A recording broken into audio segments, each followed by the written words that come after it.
صباح الخير، أو يمكن صباح الخير المتأخر شوية للي حسوا بالهزة الأرضية يوم الخميس اللي فات.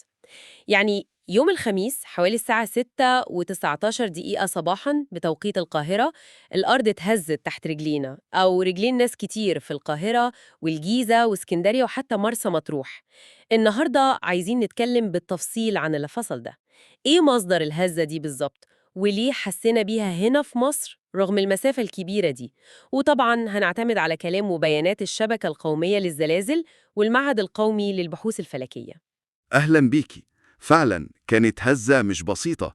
الشبكة القومية عندنا سجلتها بقوة 6.24 6.24 درجة على مقياس ريختر. 6.24 دي مش قليلة أبداً. لا طبعا، دي تعتبر قوة متوسطة وممكن تميل للقوية كمان. والمثير أكتر إن مركزها يعني مكانها الأصلي كان في جزيرة كريت في اليونان. كريت؟ دي بعيدة.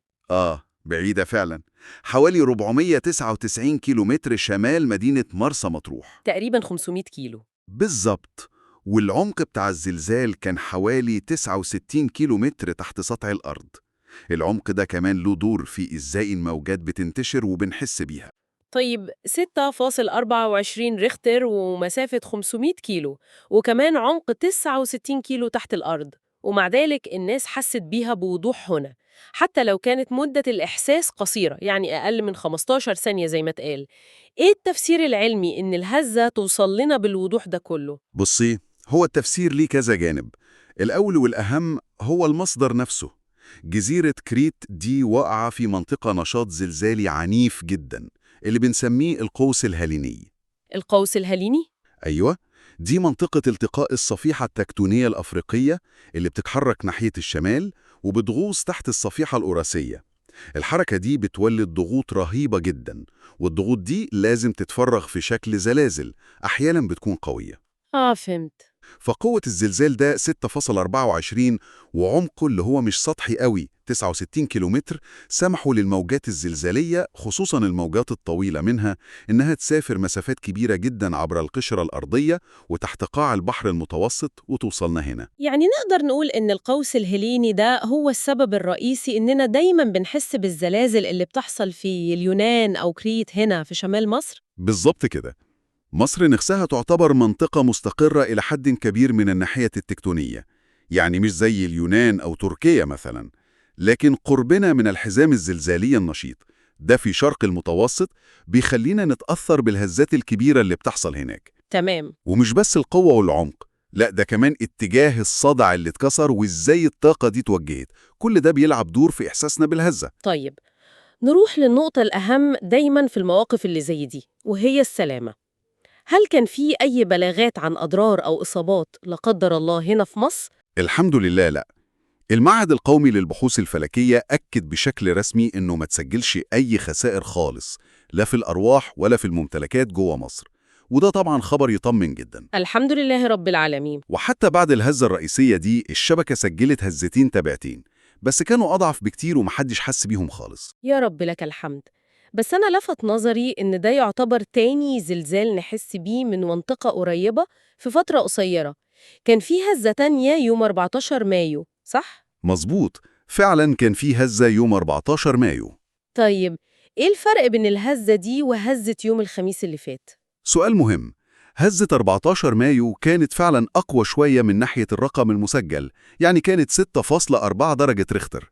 لكن الغريب بقى، وده حسب تصريحات رئيس قسم الزلازل في المعهد، إن الإحساس الفعلي بالهزة الأخيرة دي اللي هي 6.24 كان أقل وأخف في مصر مقارنة بالإحساس بهزة 14 مايو. غريبة دي، مع إنها أقل بحاجة بسيطة بس في القوة. بالظبط. وده ممكن يكون سببه حاجات دقيقة قوي، زي اختلاف بسيط في العمق أو في زاوية انتشار الموجات اللي وصلت مصر، أو حتى طريقة الكسر نفسها في الصدع. الموضوع طلع أعقد من مجرد رقم القوة على المقياس. سبحان الله. ده بيوضح فعلا إن الموضوع فيه تفاصيل كتير. وعموما بما إننا بنتكلم عن الزلازل، والحمد لله إن المرة دي عدت على خير، دي فرصة كويسة إننا نفتكر ونذكر نفسنا بأهم التصرفات وقت حدوث هزة أرضية لا قدر الله. أكيد، ودي حاجة مهمة جدا. أهم حاجة طبعا محاولة الحفاظ على الهدوء على قد ما نقدر.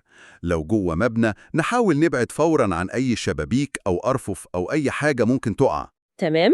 والأفضل إننا نحتمي تحت ترابيزة قوية أو مكتب متين، أو نقف تحت حلق باب يكون قوي مع حماية الرأس والرقبة بالإيدين. معلومات بسيطة لكن ممكن تفرق كتير. يبقى عشان نلخص الموضوع بالسرعة، يوم الخميس الصبح حسينا بهزة أرضية طلع مركزها في جزيرة كريت اليونانية، قوتها كانت 6.24 ريختر وعمقها حوالي 69 كيلو متر. مناطق كتير في مصر حست بيها، خصوصا في الشمال والقاهرة الكبرى، لكن الأهم الحمد لله مفيش أي أضرار اتسجلت. تماماً. وده بيفكرنا دايماً إننا عايشين على كوكب الأرض. الكوكب ده نشيط وبيتحرك، يعني الظواهر الطبيعية دي جزء منه.